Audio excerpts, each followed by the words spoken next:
Hey, my name's Anne Drogynous, and I'm with House of GUNT, and I am going to present to you some lovely interviews from people inside and outside of Savannah on the topic of abortion and reproductive rights. I'm Brendan Townend, and I always have been. I identify as a dude. I'm like straight on the Kinsey scale. I'm like the one step from the whatever the most straight is. I'm the one step back. Pro-choice, I guess, is the right one. I get so confused by these terms. So my name's Cami. I am a cis hetero female. I'm very pro-choice. I am Elijah. I am a male, cis male, and I'm bisexual. I am definitely pro-choice. I go by Evangeline. She, her pronouns, cis woman, and I'm bisexual, pro-choice. My name is Izzy. I am non-binary, and specifically I am agender, which means I don't identify as having any gender whatsoever. My sexual orientation is pansexual. I am very, very vehemently pro-choice. My name is Lilly Jinkinson. I identify as a female, she, her, or they, them, works. And I guess I'm bisexual. Mostly cis men, but sometimes women. Mikayla, female and like straight. Is that good or okay? I would say pro-life. My name is Ty Plesant. I am a bisexual cisgender male, pro-choice. I see any restriction on abortion as, at this point in American history, as a last-ditch effort by the patriarchy to control women and women's bodies, as they always have been and would like to continue to do. My view is that every person should have them, and I get really frustrated when it comes to men specifically trying to control those rights. Reproductive rights in general, I think, it first comes to mind as like Planned Parenthood and the services that they provide. And I think that they're absolutely necessary and should be more available than they currently are. Thinking about being in the South and, everything that's going on not only in Georgia, but in Louisiana and Mississippi and all the different bills that are being passed to overturn Roe v. Wade. To me, it's really simple. Having the choice doesn't mean that you have to have an abortion. It just means that you have the choice to do what you want with your own body. I used to be very, very pro-life. Probably because of my hardcore Baptist fundamental teaching. I met friends who had abortions, and I realized that this, for one, I need to empathize with them and learn to talk with them and be personable with them. And then that really changed learning, and I was or changed my thinking, and I was just more definitely, why is this an issue? Why do I have any choice in what other people do? Also, we don't need more kids in the world, and women should have, people who have uteruses, they should have the ability to abort if they want. My view on abortion rights is that it should be 100% legal. I don't think anyone has the right to tell anyone else to do what to do with their bodies at any time. And I think that even if you find the idea of it repellent, there's certain ramifications that go further than what you could consider, especially concerning things like the health of the mother and what does that mean, and economic viability. It should always be legal. I believe that an autonomous person should always be allowed to decide what is happening inside of their body and if they want to carry a birth to term or not. General view is that everyone should have the right to their own body and what they do with it, and that's no one else's choice but the individuals. So if they want to get an abortion, they can. If they don't want to, that's fine as well. And it should not be up to the government to decide what people do with their bodies. I think with reproductive rights and abortion rights, it's really simple and I think like self-explanatory to me that the person whose body it is should be responsible for what they decide to do. I am pro-life because I just think that, and of course there are like certain limitations, and I understand that like rape is like a very real thing, and like sexual harassment, all of those things, like those are very real and they're very hurtful, and like it's like past hurtful, it's like extreme. Like I wouldn't ever want to discredit or disvalue a person of what they've been through because of that. But in my opinion, I believe that like God can make beauty from like horrible, terrible, like just shit situations. And I've like actually met several women who were raped who actually kept their babies, and like the joy that they brought into their lives was like, you know, just incredible. I feel that because I don't have the necessary biological components, I'm not necessarily entitled to my own opinion on what women are allowed to do with their bodies. There is a tiny twinge of sadness I feel whenever someone does say that they're getting an abortion, but I understand more often than not that that's a decision that has been like, you know, pondered over and stuff like that, and ultimately it is the decision of that person. I say if we got them already 40-ish, 50 years ago, we should keep them. That these rights are here for a reason. Like if I was a female and I just happened to have sex with someone unprotected and had a baby and I didn't want it, why would anyone have the right to tell me that I had to have it? Why? It makes me angry at a certain point. But so, I don't know. Yeah, I mean, it's just been a buildup of power by white old dudes. Old white men. Male lawmakers. Old white men. Over time, strategically, to try to remove the rights of the poor. Let's be honest, they're trying to remove the rights of the poor in order to more easily govern said poor.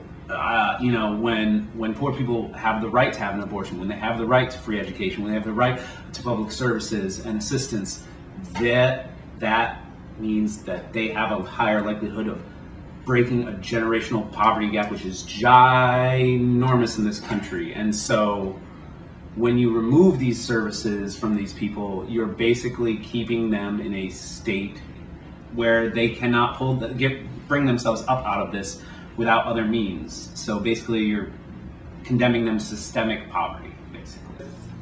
People who have the ability to have kids physically, they like it's just like kind of shitty for that, like them, and like, and the reasoning behind it is like for the governor and like all the other stuff, like the law, why the law is put in place.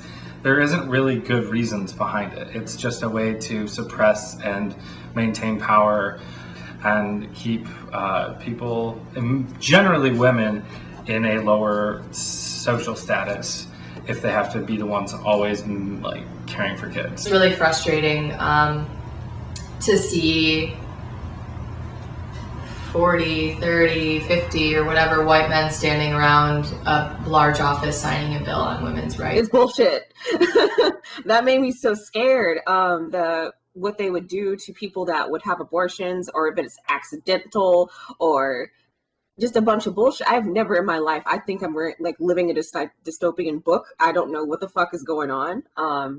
Which was really funny to see conservatives be like, okay, this is a little too much. I don't understand why the government thinks they need to regulate what happens to, you know, what people do with their bodies, especially when they don't give a fuck when it happens to the kid once they're born. They don't want to help the child or a single parent that has that child. They don't want to give assistance to that child. And then suddenly it doesn't matter. As long as the child's born, oh, we're good. And everybody, the baby's born. But like what happens after? Like no one cares ever. I don't know. I'm not a mother, so I don't really know like child wise, but like one of the person who like the people that I know who has experienced complications, like they were like, in that moment, I was like, save my child, like, forget about me. And I was like, what? I was like, huh? I was like, if I ever get married, like, we can make another baby. Like, what about me? And she's like, yeah, but you weren't a mom. Like, you're not a mom. You don't understand. And a baby is a baby at conception. And yeah, I think that's totally like a fair law, and protect the unborn, because like they can't fight for themselves. And like people, I definitely would want to like stand in defense of them. And I wouldn't ever want to like force somebody to believe it, but I think it's important to have that foundation. And for reasons of laws, I think because when we immigrated from England, like we left because of like taxation and all that stuff, and like religious persecution, right? We left with the foundation of Christianity, right? And I know that's like changed, and there's been a lot of like diversity, and that's like so cool. Like, again, like diversity is not a bad thing, but I think the foundation is Christian. And if you don't agree with that, like that's totally fair. Like, that's fine. But laws, in my opinion, should be that way because we have that foundation. Something like abortion rights isn't a partisan issue, but much like pretty much any other issue, whether it be global warming or feeding the fucking poor, these fucking old crusty white dudes are out here trying to tell people what's what without, doing anything but making it harder. It's ghastly. I think it's so blatantly illegal what they're trying to do. Kemp is a complete nightmare. I think it's fucked up and stupid. It's just really baffling, and it's really depressing and scary and sad and stupid. And yeah, I think it just makes me really afraid for the future.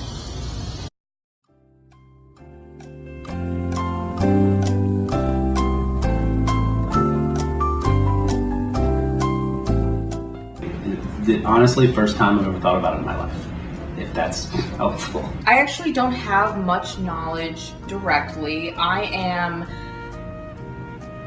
It's a blessing and a curse. I am very cis-passing.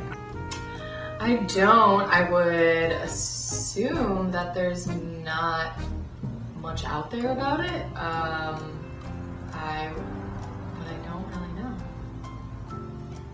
I do not, unfortunately, but that is something that I'd be willing to learn more about, especially within the community that I've begun starting to associate with. I don't, actually. I don't at all. I'm very sad to admit that, but I don't. I actually really don't know that much about it. I assume that it would be the same as other people. No, I wish I did, because that's very important to me. I don't have very much knowledge of it, and I'm pretty ignorant on the subject still, but I'm open to the conversation. I can't see it being different. I mean, if you need an abortion, no matter who you are, what you identify as, imagine you should be able to get it. I don't know if like being on hormones affects it at all. I really don't know. I didn't really for a long time. I think it was like mostly like within the last 6 months kind of thing where I was like, hey, trans people have, like trans men specifically, should have a right in this conversation. I know that these folks still have wombs, and they should be able to do whatever the fuck they want with their womb.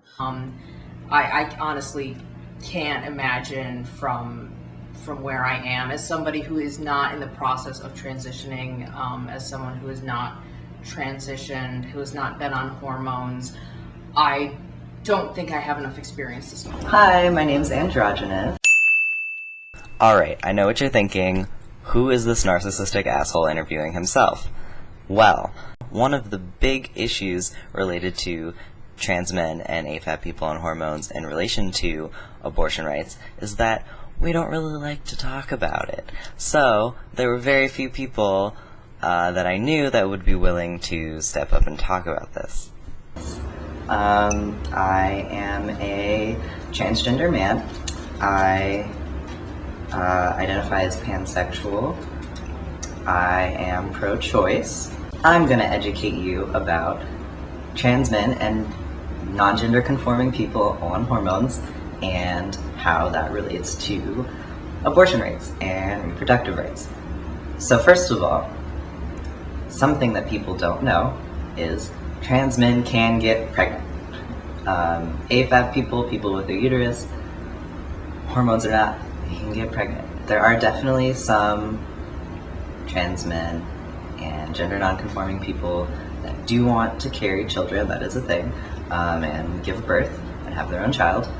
It is absolutely possible. If they haven't been on hormones at all, obviously medically everything works the same. Even if a person has been on testosterone and stops taking it, just like a cis woman who might have to take testosterone for some medical reason would stop taking it to go through with pregnancy, and you can still carry a baby to term, give birth. People that are on testosterone. Testosterone does not prevent pregnancy. Usually when you are taking testosterone, after about in the 6-month range, you will stop having your period, you'll stop ovulating. However, you can definitely still get pregnant. There are studies that show that the follicle development in your ovaries while on testosterone is still happening, so therefore you are still fertile.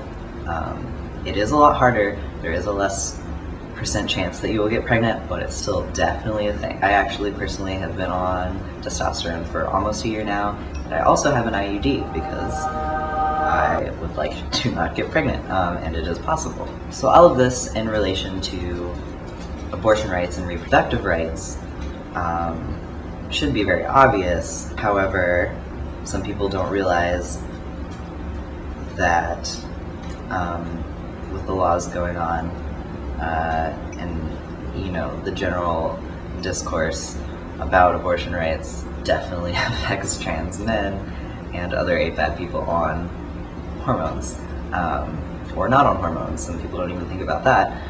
It is definitely not recommended and not really safe to stay on hormones when you are pregnant. There's a very, very high chance that the baby will have deformities. There's also, a possibility that the hormones will possibly harm the person carrying the child.